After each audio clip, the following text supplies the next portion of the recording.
আপনার নাম কি? শামিমা বেগম। কোথা থেকে এসেছেন? হুগলি সন্তোষপুর থেকে। কি অসুবিধা নিয়ে ডাক্তারবাবুর কাছে এসেছিলেন? পেটে লাগতো, পেট ভারী হয়ে থাকতো, ঘুম হতো না, তারপরে অনেকক্ষণ দাঁড়িয়ে থাকলে পরে বসতে গেলে কোমর শিক হয়ে থাকতো, সারা হাত পা খিঁচ ধরতো, তারপরে ঝিনঝিন ধরতো, ঘুম হতো না, রাত্রিরে সারা রাত আমি জেগে থাকতাম, তারপরে শরীর কাঁপতো। এমনি কেউ যদি কোনো আত্মীয় হঠাৎ করে চলে আসে বুক থরথর করবে, সারা শরীর কাঁপবে যে কি করবো না করবো। কোনো যদি আত্মীয় চলে আসে কি হঠাৎ করে কেউ যদি বাড়িতে কেউ চলে আসে, তারপরে আমি ডাক্তারবাবুর কাছে এলাম। ডাক্তারবাবুর কাছে আসতে আমি জুলাই মাসে 20 তারিখে এসেছি। আসার পর আর এই আজ এসেছি।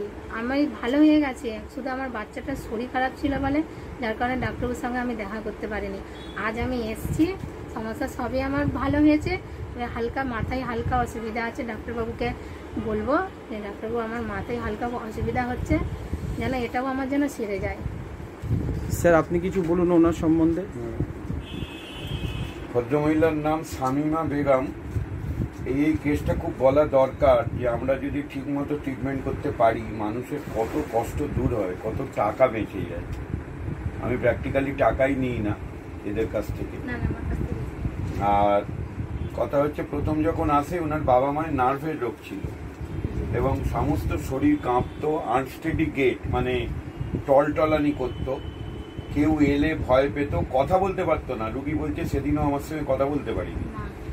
আচ্ছা, তারপরে ঘুম হতো না, এটা অক্সিপুট রিজিয়ন মানে মাথার পেছন দিকটা খুব কষ্ট পেত, জ্বালা করতো, ঘুম হলে একটু ভালো লাগতো, সারা শরীরে টিংলি, মানে অনেক রকম পরীক্ষা করা যায়, পরীক্ষা করার টাকাও নেই আর আমি পরীক্ষা দিয়েও নি।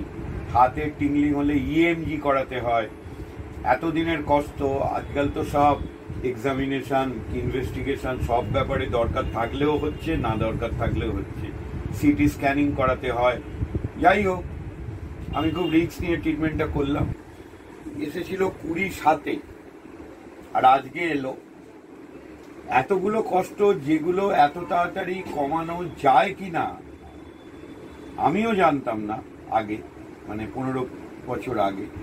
তারপর যখন থেকে এই জিন থেরাপি মানে micro immunogenetic based on homeopathic philosophy এটা শুরু করলাম সবার পরামর্শ নিয়ে, মানে